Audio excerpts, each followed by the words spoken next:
Olá, paz de Deus com todos. Eu sou Emildo Coutinho, autor do livro História da Congregação Cristã, dos primórdios na colônia italiana em Chicago no século XIX, a reunificação das igrejas na mesma fé e doutrina nos anos 1980.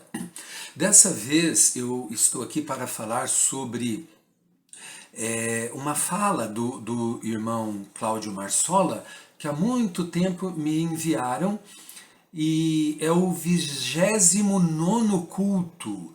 Ele contou a história ali do irmão Luiz Franciscon, o início da obra de Deus no Brasil, e a parte aqui que eu peguei, né, fiz o download, é do site Família, vocês vão ler ali, né?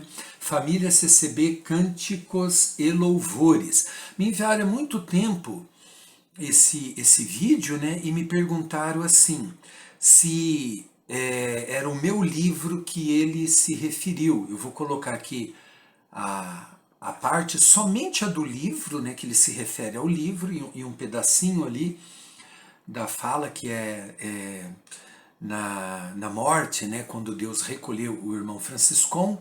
Nesse pedacinho ele diz que esse relato, esse fato, está escrito num livro. Eu vou colocar aqui para vocês ouvirem. E quando se chegava a época do Senhor o recolher, está num relato, num livro, e ele então pressentia que a vida já estava indo embora. E então ele pedia para os irmãos estar com ele, às vezes lendo a palavra, e nos últimos momentos da sua vida, ele pediu para alguém que lesse o Salmo 49.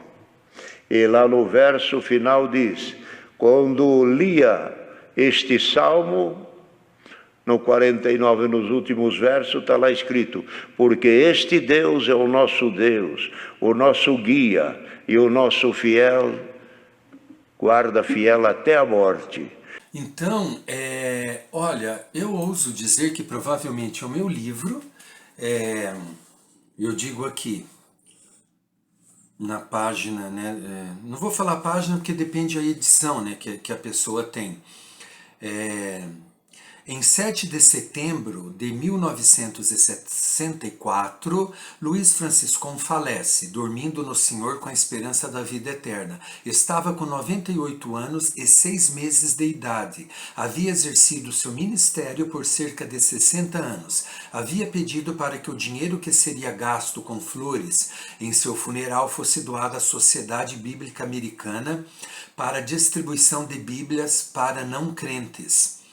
Ao sentir que estava se aproximando a hora de sua partida, Franciscon pediu para que fosse lido o Salmo 48 e, após acompanhar sua leitura, repetiu com voz firme as palavras do último verso contidas no versículo 14: porque este Deus é o nosso Deus para sempre. Ele será nosso guia até a morte. Então ali, como vocês observaram, ele fala Salmo 49, irmão Marsola, e é 48. E há algumas outras coisas ali, historicamente falando, dados, números, coisinhas assim, que eu vou usar mais desses ensinamentos e dessa parte ali, né? Ensinamentos é o título, né? Ou conselhos, melhor dizendo, do vídeo que me enviaram, para esclarecer e corrigir e dizer, né, de uma forma mais correta pequenas coisas como essa. Não é o Salmo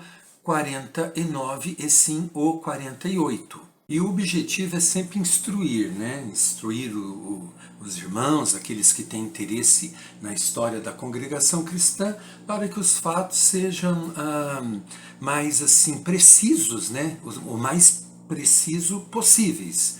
Simplesmente isso, não é criticar, né? E o interessante, né, que eu devo assim dizer aqui. Bom, antes disso eu quero falar que há outros livros, né, que mencionam a congregação, sem dúvida. Porém, o meu está nos arquivos do Brás, né?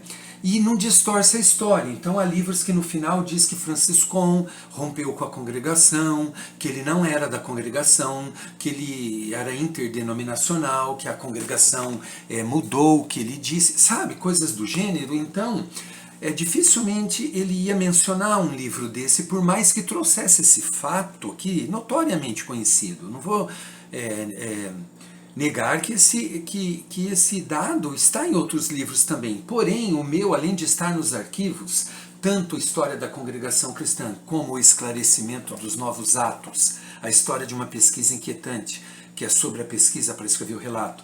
Ambos estão nos arquivos do Brás. Ele foi vendido para o Brasil, na verdade para o mundo inteiro, e ele é um livro que não distorce, então eu ouso dizer que sim, que ele falou do meu livro.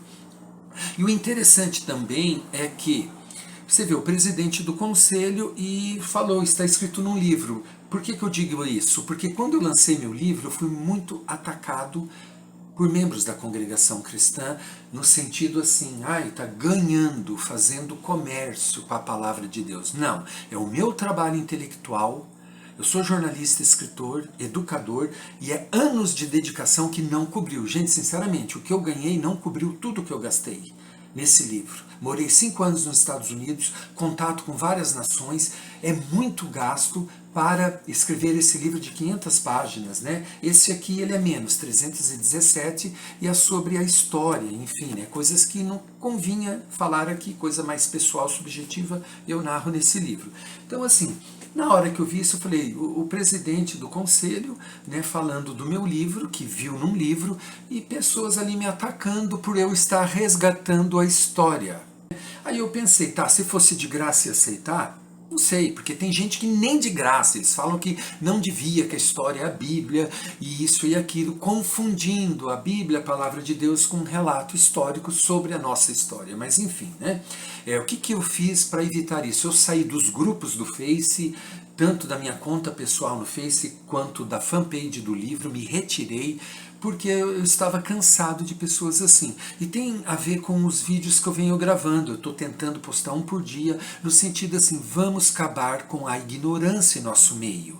Vamos ser pessoas mais esclarecidas, inclusive sobre a nossa história. Não quer gastar com livro, não quer investir? Tudo bem, mas assim, não combata pessoas que fazem trabalhos intelectuais. Tem aquela irmã que faz o véu diferenciado, ela vai cobrar. Tem irmão que faz a capa do inário, um inário assim, paga se quiser. E outra coisa, o próprio fundo bíblico dá desconto, porém cobra, então as coisas têm custo. Por que eu teria que, no meu trabalho, que eu dediquei tanto tempo, meu trabalho intelectual, material, eu dar de graça ou ainda não fazer de forma alguma? É muita ignorância, Pensemos nisso. Nos vemos na próxima. Fiquemos todos na paz de Deus.